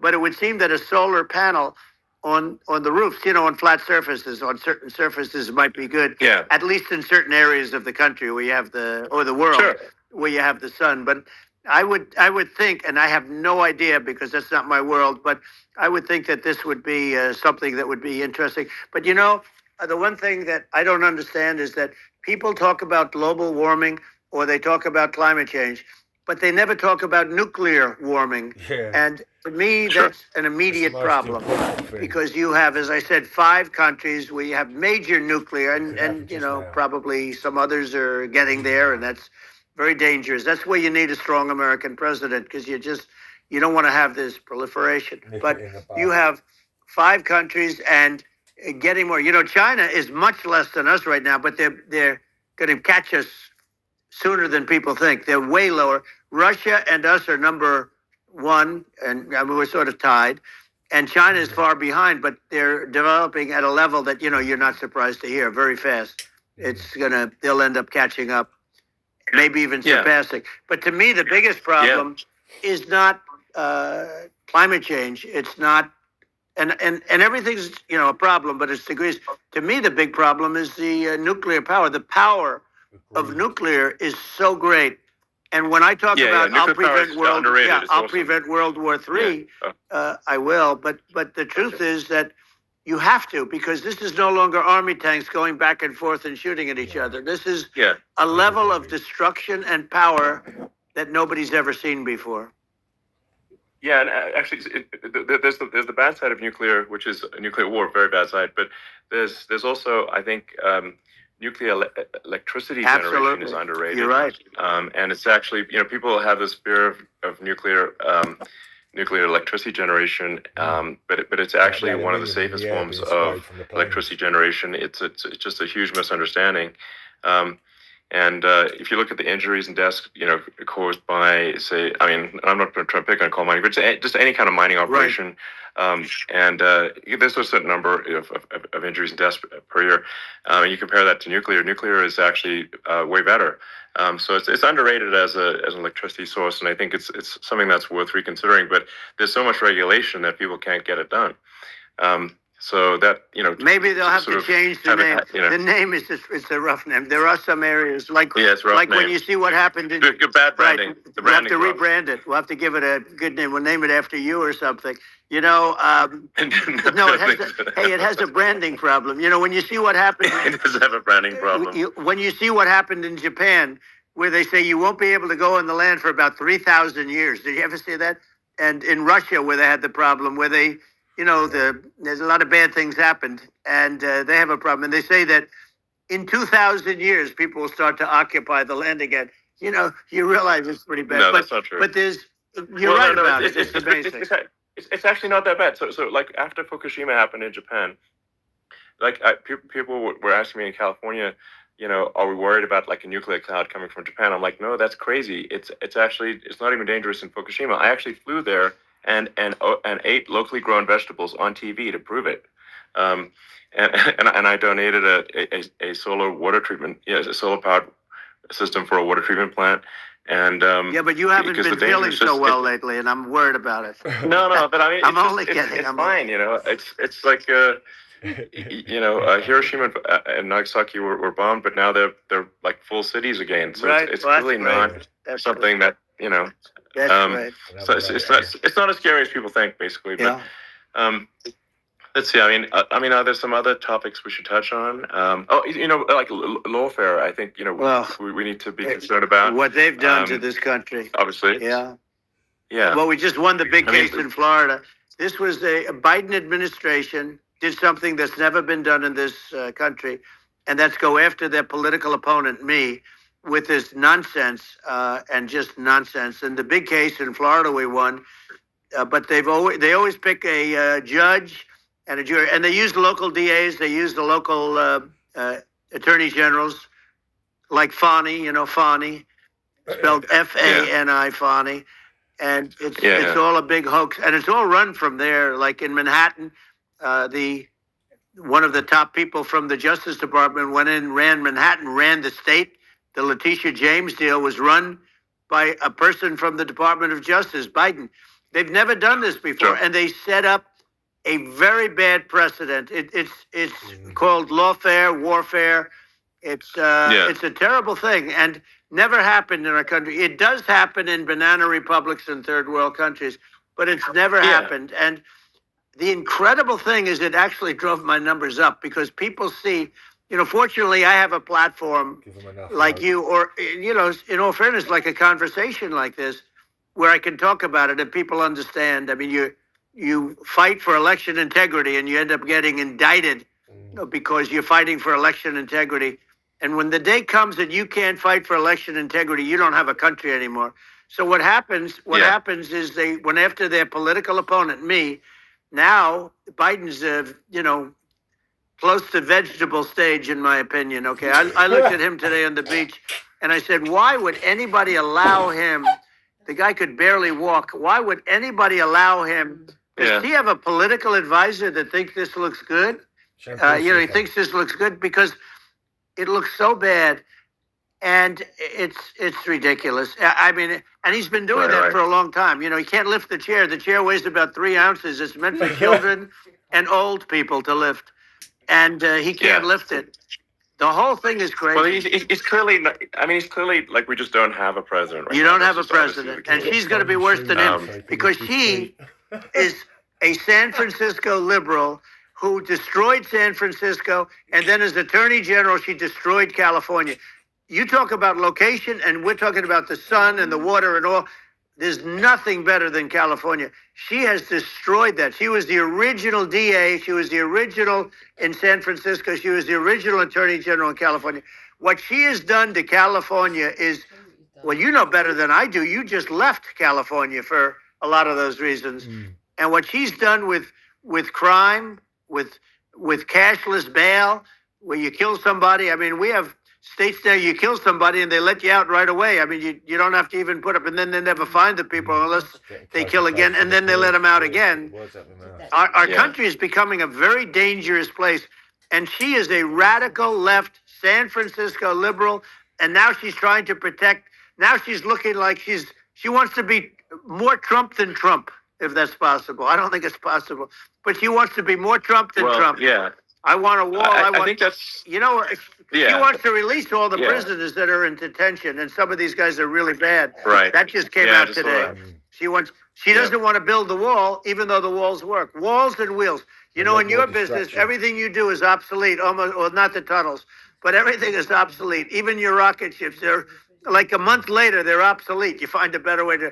The only thing that's not obsolete is a wall and a wheel, and the wall, I built hundreds of miles of wall, and that's why we had such good numbers. I was going to add 200 miles. We bought it. We could have flipped it up in 3 weeks, and they sold it for 5 cents on the dollar.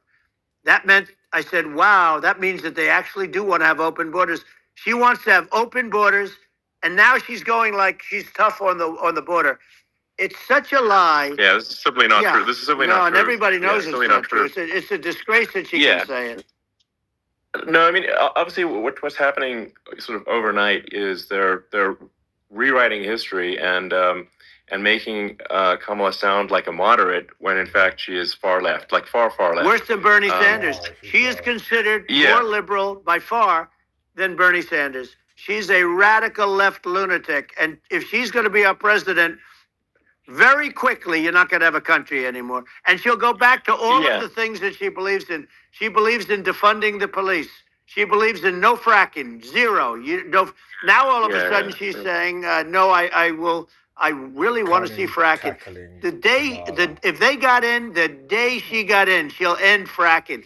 And by the way, if people didn't think that, the lunatics that really believe in that, they won't vote for her. Like the Palestinians and Israel. She is so anti-Israel, and she's bad for both. Biden actually did something that was impossible. Both sides hate him, both sides. That was a hard thing to do, unification. Yeah, no. I mean, Netanyahu came to give a talk to a joint Senate and House sitting, and I was there, and Kamala stood him up. What does that say? I think it's highly disrespectful. And I say, if you're a Jewish person or if you believe in Israel, if you're a person that, is a very pro-Israel, if you vote for her, it's worse than Biden. And Biden was bad. But if you vote for her, you ought to have your head examined. And you see tonight, I mean, as we're doing this, I'm seeing reports coming that they expect an attack tonight or tomorrow from hundreds and maybe thousands of rockets. Their Iron Dome, as they call it, as we all call it, but their shield that they build, that can be swamped. We'll use a term that's appropriate, swamped. But they swamp it by shooting enough missiles. You know this better than anybody. By shooting enough missiles, they can't defend themselves. They just obliterate the whole place. And that's what some people think they're looking to do. And we have no leadership. There's no respect for the United States of America with these people. And I'm telling you, she'll be worse than him because she's a believer in being radical left, and he wasn't. I think you're right. I mean, it's important for the public that may be listening to this to look at Kamala's track record, before the last month, and say, is that a track record you agree with? And I think if you're an independent moderate, you definitely would not agree with it, because it is her behavior has been far left, and we're seeing just an overnight propaganda attempt to rewrite history and make it sound like Kamala's moderate when she in fact is not moderate. Well, her running mate approved, signed into legislation, tampons in boys' bathrooms. Okay. Now, that's all I have to hear. Tampons in boys' bathrooms. And that means she believes in that too. I mean, she picked this guy because he was the closest to her. A lot of people thought she'd pick sort of the opposite, but she picked an anti-Israel radical left person. But she is far worse, they say, than Bernie Sanders. If we have her as a president, if we have a Democrat at this moment as a president, I don't think our country can survive. I think it's a massive. I think we're in massive trouble, frankly, with the Kamala administration, and that's my honest opinion. And I think really it's essential that you win for the good of the country for this election, and I mean I'm just stating my opinion. Now you know you may have seen this, but I got a letter from the EU Commission, like saying, to not have disinformation on during this discussion that we're having, and there's a lot of attempts to do censorship and to force censorship even on Americans from other countries, and what do you think about that? Well, I know the European Union very well. They take great advantage of the United States in trade, as you know. We, through a different forum, NATO, we protect them. And yet, if you build a car in the United States, you can't sell it in Europe. You just can't sell it. It's impossible. The same thing with our farmers. Our farmers find it very difficult to do business. We have a deficit with them of $250 billion, which people don't know. It sounds so nice, the European Union, but let me tell you, they're not as tough as China, but they're bad. And I let them know it. And that's probably why they notified you. No, they don't treat our country well. We defend them, with Ukraine. So we're in for 250 billion, and they're in for about 71 billion, and they have the same size. If you add up the European nations that in terms of an economy, it's about the same size. When you say as us, and they're in, and they're in much greater risk. They're right there. We have an ocean separating us from. In this case, the enemy would be Russia. It used to be for the Soviet Union, but let's assume they're close enough. And what happens is they're in for 70-something million. I think even less than that, billion, and we're in for about 250 billion, and it could be a lot higher than that. And I say, why aren't you going to equalize? Why aren't they paying what we're paying? And they're in much more, it's much more important for them because of the fact that, they're right near there. I mean, they're all sort of in that location. We're not. But they should, and I did it with NATO. There were only 7 countries that were paid up in NATO out of 28 at the time. And the United States the United States was subsidizing NATO, tremendously subsidizing NATO. And I said, I went in and I said, you got to pay up. If you don't pay up, we're not going to defend you any longer. I took a lot of heat, but you know what happened? Billions and billions of dollars came flowing in.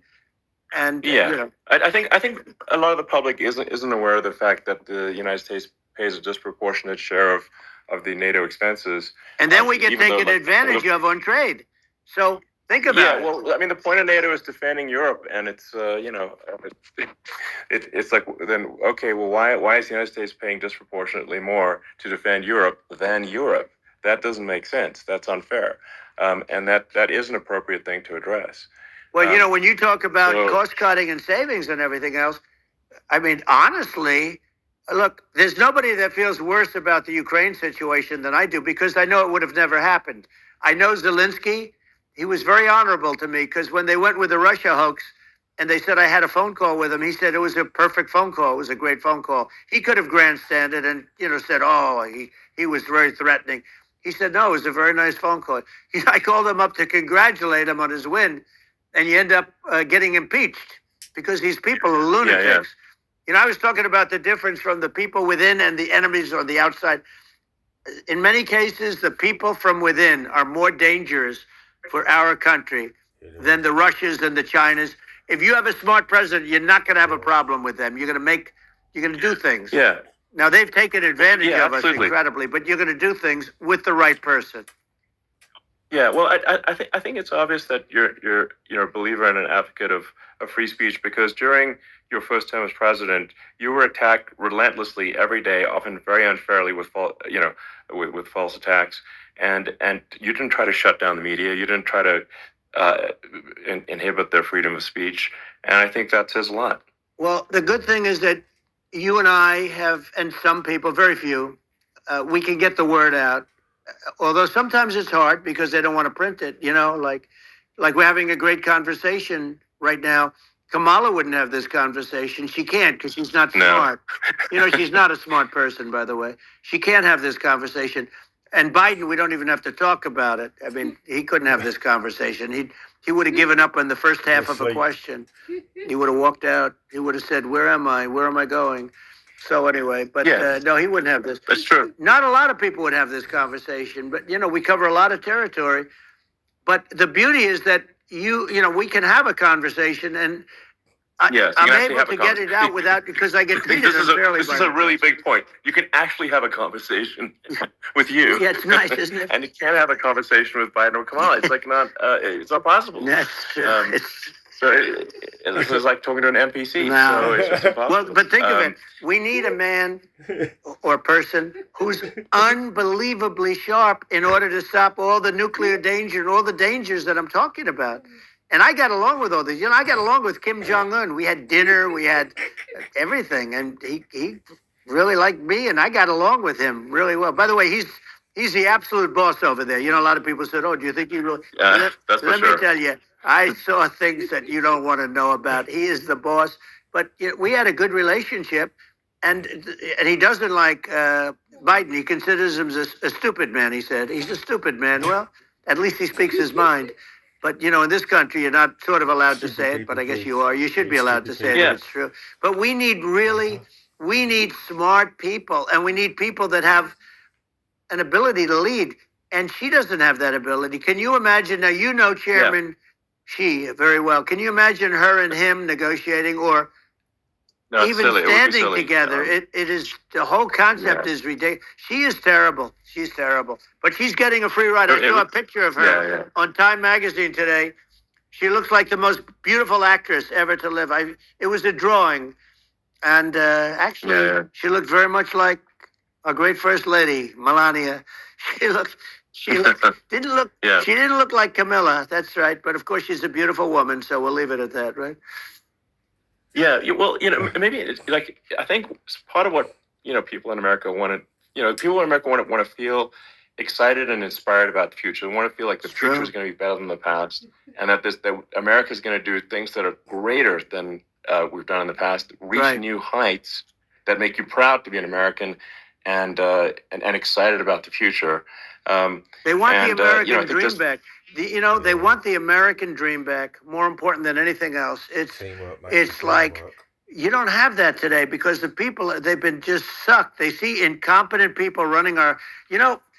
The Biden thing is very interesting. People just found him to be incompetent, and when I debated him, I was like, "Is this for real?"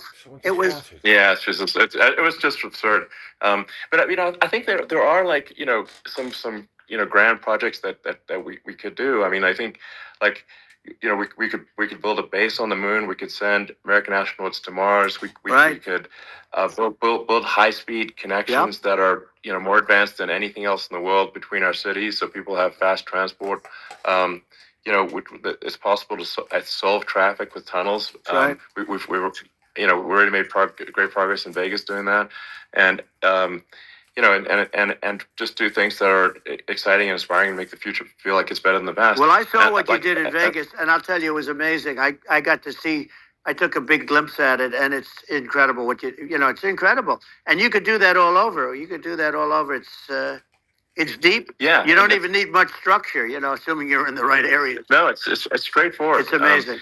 So like I think we could do some things that like China's got incredible high speed rail between its cities, but I think it's actually possible with tunnels if with deregulation, with an ability to actually where it's like legal to actually do the tunnels. Then you could have high speed tunnels that are actually better than anything else in the world for high-speed transport between cities, and that would be something that Americans can say, "Wow, okay, we've got something that's cooler than anyone else in the world." That's the kind of thing that makes you proud to be an American. And much safer than surface trains, where there is a danger there. With people, with crazy people, it's much safer, much better.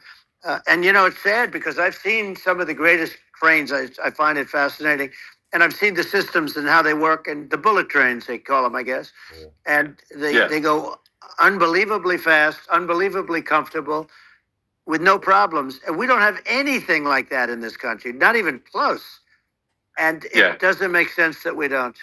Doesn't make sense. Yeah, and I think also like there's I'm kind of hopping on the excess regulation, but I think something that like I think people can generally understand is that what happens with laws and regulations is that there's more and more of them every year, and unless there's a process to clean them up, eventually everything becomes illegal, and that actually it slows down the development of new technologies. I mean, if you take sort of like I think there's room for some reform at the FDA for improving the speed with which we approve drugs that could help save lives and improve people's lives. And I worked very hard on that. We got that down to the lowest number ever, and we got therapeutics approved in the FDA that people can't even believe the speed. But I took them on. I don't think they like me too much, but I got things approved in the FDA at numbers that they wouldn't believe. And it's a very bureaucratic group. Actually, it's a fine group of people in many cases. I got to know a lot of them, but I was pushing them really hard for Regeneron, for so many different things that were really pretty amazing. But the FDA takes too long. It's 12 years to get a product approved. I got it down to 4, and I got some things done very quickly. But it's really something that is going to have to be worked on because it takes too long.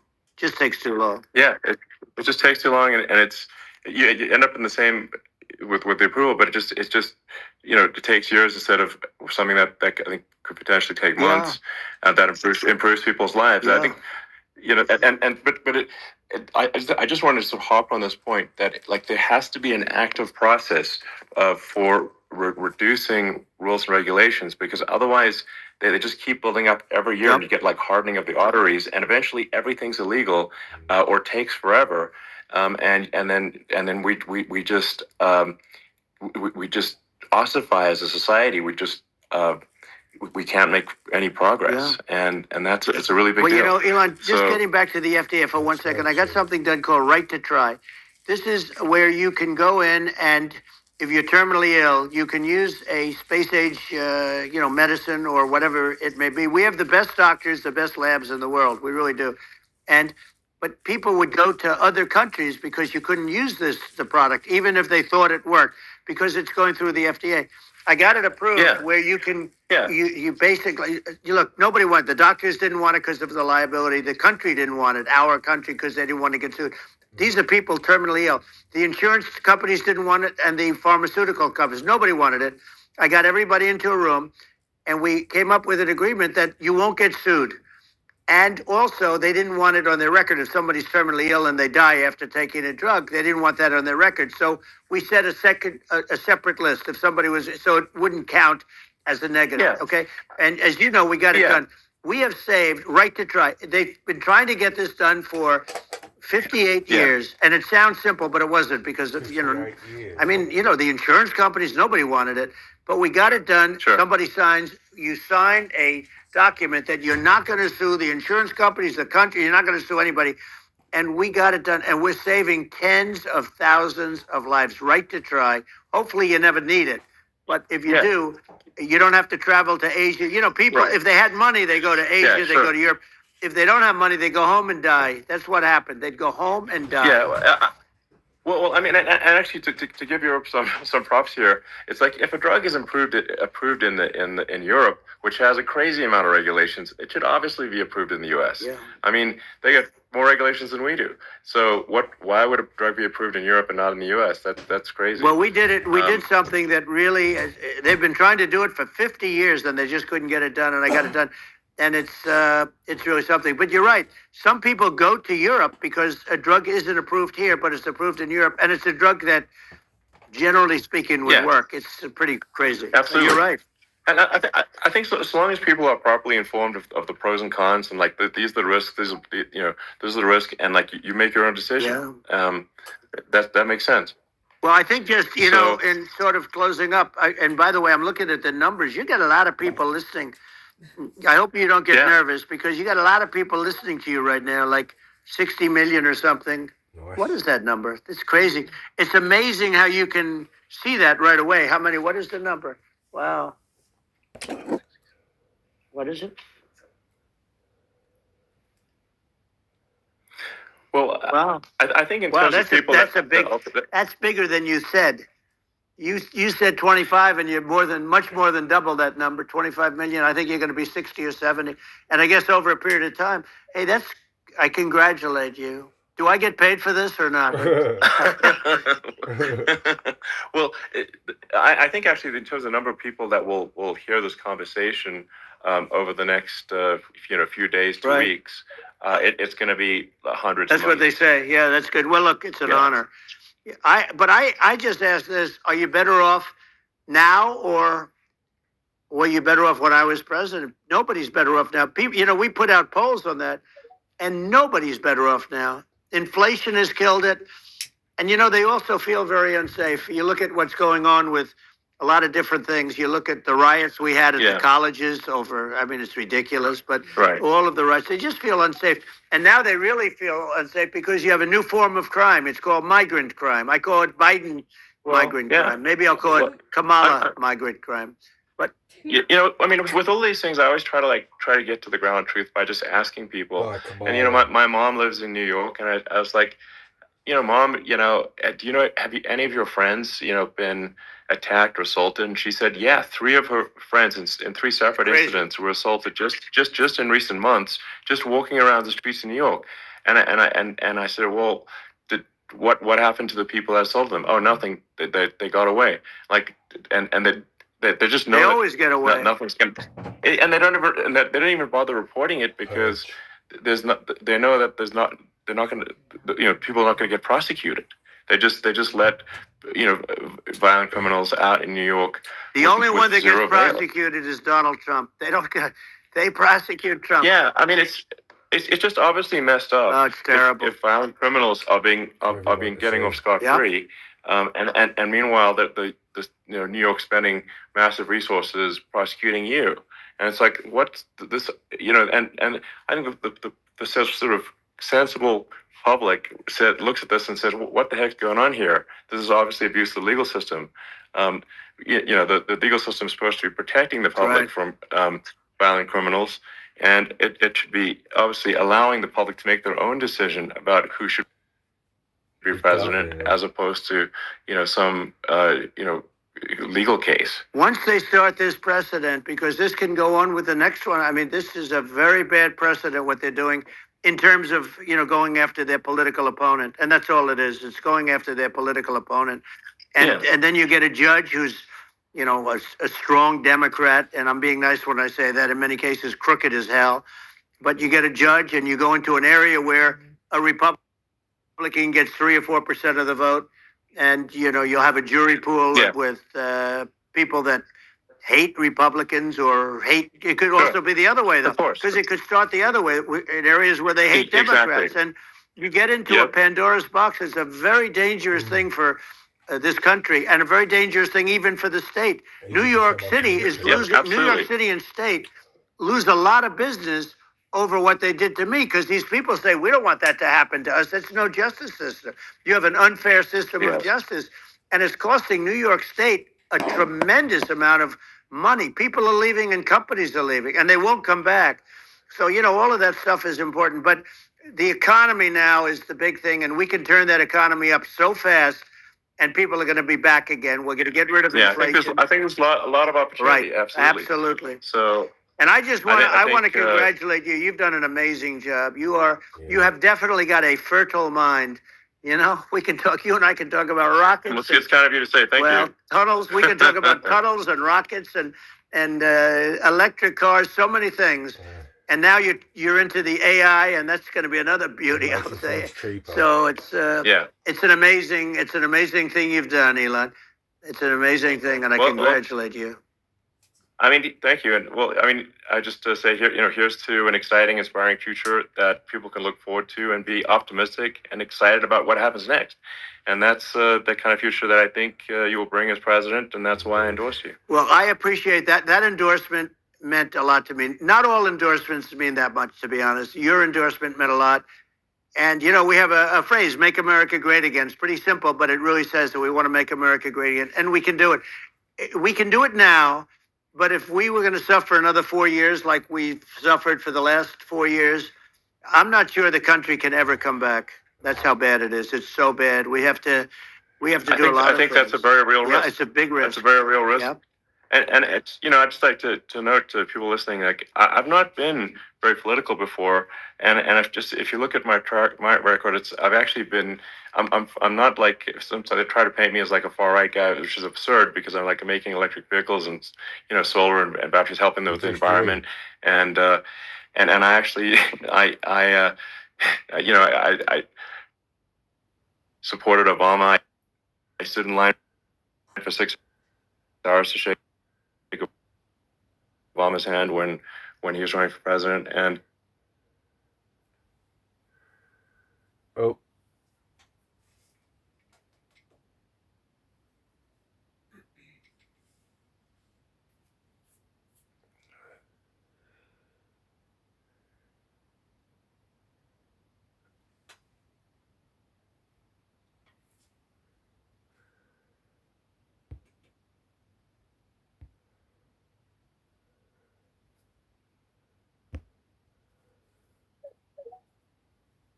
you can Google it. I mean, we're not making this up, that's how she was brought up. So, and we want to have a future that is prosperous. And I think we're just at this critical juncture.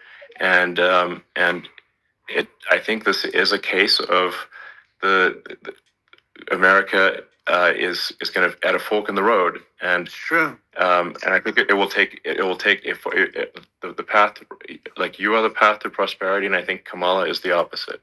Then that's my honest opinion. I'm gonna get attacked like crazy, and I've also experienced quite a bit of lawfare myself. But I'm just trying to tell people my honest opinion, and I haven't been really active in politics before. And I'm just trying to point out that my track record historically has been moderate, if not moderate, slightly left. And so this is to people out there who are in the moderate camp to say, I think you should support Donald Trump for president. And I think it's actually a very important junction in the road, and we're in deep trouble if it goes the other way. Well, I want to thank you. And, I actually always did think of you as somewhat left. I must say that. So it's even more of an honor to have your endorsement. I know how strong you feel about it. But, when you think of her, San Francisco, 15 years ago, I had a great friend, Bob Tish. He said it's the greatest city in America. And now it's almost not livable there. And California likewise. And she was involved in the destruction of San Francisco and the destruction of California. And she will be involved in the destruction of our country if people are so unwise as to elect her. And I hope that doesn't happen. And I hope the elections are going to be run honestly. And we're going to turn this country around. We're going to do things and we can do it fairly quickly. And we have to get rid of the criminals that have been, given to us by other countries as they laugh. They laugh at us. They think we're stupid to accept these people. These are radical, stone cold killers in many cases and terrorists. And they're in our country by the hundreds of thousands. Yeah. And we have to take them out. MIGI. Yeah, I mean, if I could summarize it, perhaps, I think these are issues that I think most people in America would agree with, which is that we want safe and clean cities, we want secure borders, we want sensible government spending, we want to restore both the perception and reality of respect in the judicial system, just stop the lawfare, and I think that's like, and how are those even right-wing positions? I think those are that's just common sense, and that's I mean, would you agree with that? 100%. I don't understand, the whole, they call it progressive. They don't like the word liberal anymore, but call it liberal or progressive. I don't understand how somebody could say that it's okay for them to empty prisons into our country. And again, I told you their crime rates all over the world are going way down, which makes sense. In fact, the next time what we'll do is if something happens with this election, which would be a horror show, we'll meet the next time in Venezuela because it'll be a far safer place to meet than our country. Okay, so we'll go. You and I will go, and we'll have a meeting and dinner in Venezuela because that's what's happening. Their crime rates coming down, and our crime rates going through the roof. And it's so simple. And you haven't seen anything yet because these people have come into our country and they're just getting acclimated. And they don't know about being politically correct law enforcement or lack of law enforcement. And our police, I have to just end with this. We have great police. We have great law enforcement, but they're not allowed to do their job. They have to be able to do their job without being destroyed. Well, absolutely, and it's obviously demoralizing if you're a police officer risking your life to arrest violent criminals who could kill you and do kill you sometimes, and then you arrest the violent criminal, and then the DA doesn't prosecute and they just let the guy out. Yeah. Well, then why should a police officer risk their life to arrest a violent felon? Well, even worse, Elon, nothing's going to happen. Even worse, they prosecute the police officer. They go after it and they prosecute the police officer and they take away his pension. They take away his job. He loses his family. He loses his house. Well, I thought it was very telling, like incredibly telling, that when there was that case where sort of a gang of thugs beat up police officers. I think it was in Times Square in New York, and then nothing happened to those guys. They were let out, zero bail, and I think a bunch of them were given free tickets to California. Well, what is I mean, that is a gross indignity against the United States, and that's how. I mean, this is insane. Like, have we lost all pride? How can such a thing be allowed to occur? I've never seen anything. We see where they get shot. It's a very dangerous profession, but it's something they're very proud of, and they want to be able to do their job. But I've seen them get shot. I've seen a lot of things. But I've never seen where these guys are standing in the middle of a big street, everybody watching them, and they're literally boxing, like punching, stand-up fighting, a police officer. There were two of them. And you had about six of these guys, and they're punching the hell out of them. And in their own country, they would be dead if they did that. They'd be shot. They would be shot instantly. And, they come from these countries, and it's taking them a while to realize that we don't do that in this country. But in their own country, if they stood on a street and had a fight with a police officer, they would be shot. There's no political correctness. And it's such a sad, it's such a sad thing to see. And that's the reason you have crime, by the way, because we don't do anything about it. Yeah, we just cannot have a situation where our police officers are beaten up on camera by a gang of illegal immigrants, and then nothing happens to the guys that beat up the cops. I mean, and they're let out. This is unacceptable. Well, we're going to change it, and we're going to get them out of the country. When I first got involved, they said you couldn't get them back to these countries. You couldn't take them back. In the case of Guatemala, Honduras, El Salvador, some others, you couldn't get them back. And I said, really? Oh, you can't get them back? Because under Obama, he couldn't get them back. They'd fly them in, and they'd put planes on the runways in these countries so you couldn't land a plane. They'd bring them back. And the generals told me, sir, we can't bring them back. The countries won't accept MS-13 gang members. They won't accept them. And I said, really, how much do we pay these various countries in terms of economic aid, which is also somewhat ridiculous? And the answer was $750 million. I said, good. Tell them they're in default. They're delinquent. We're not paying them anymore because they won't accept it. And you know what happened? They all called me, every one of them. They said, we would be honored to take them back, sir. We would be honored. It was so easy. But it's one of those things. And we got them back. We took in so many. The MS-13 is probably the worst gangs in the world. They're the most vicious, violent. We took them out of here by the thousands and got them out of here. And their countries took them back. And because I said, you're not getting any more economic aid. And once I said that, they were nice. They wouldn't take them back for Obama. They wouldn't take them back for anybody. And now we have a problem because we have this guy, and they don't take him back anymore with Biden because they don't respect him. Yeah. It's just gotta be done. We just can't have whether they're citizens or not citizens. We can't have, because they won't prosecute citizens either, not just illegals. So if you can't have violent, repeat violent offenders that are not that don't get incarcerated. That's right. Because they will obviously, by definition, continue to hurt people. And I think where part of this comes from is that there's and I do sort of consider myself liberal in some ways. I mean, it's just that you want to have empathy for Right. people. Obviously, you want to have empathy for people. I totally agree with that. You want to have empathy, but you also have to have empathy for the victims of the criminals. And if you just have empathy for the criminals, it's actually shallow empathy. It's not real. You're not thinking. You have one layer deep empathy. You got to say, like, what if you don't incarcerate this person? Who are they going to hurt? Who are they might kill someone. They might rape someone. If you don't incarcerate them, you have to have empathy for the victims. And there's a lack of empathy for the victims of the criminals, and too much empathy for the criminals. It doesn't make sense. That's why you want to have deep empathy for society as a whole, not shallow empathy for criminals. Right. And we have to give our police officers the dignity and the respect that they deserve. And we have to let them do their job. They can do a great job, but we have to let them do their job. And if we don't do that, it's going to all disappear. There's never been a society like this where you're allowed to do anything you want and nothing happens. And I'm talking about violent crime. And it's going to get more violent because these are really, really violent people. And we're going to get them out of our country, and we're going to get them back to because they were sent here by the presidents and by the various people that run those countries. And I know every one of those guys. And they're smart people, and they're streetwise people.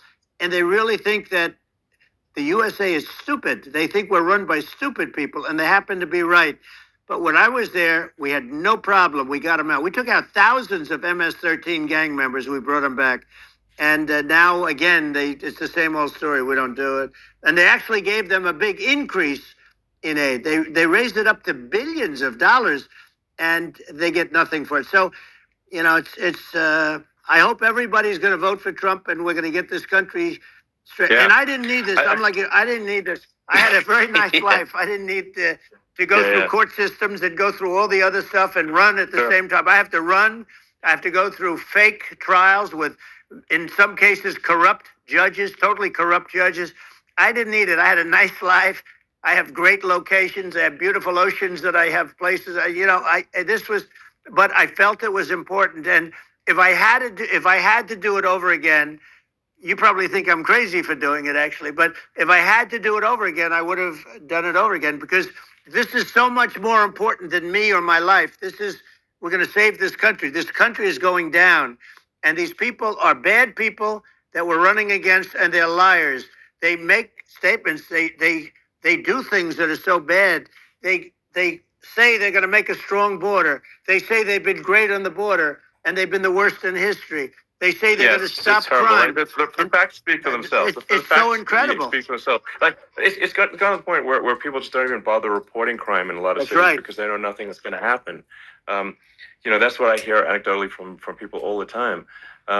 So it's just my values. I'm just saying to people out there, like the things I think are important for the future is, like, we've got to have safe cities, we've got to have secure borders, we've got to have sensible spending, and we've got to have deregulation, and so we can have a prosperous future. And then we want to have some exciting, sort of moonshot projects that people can get fired up about.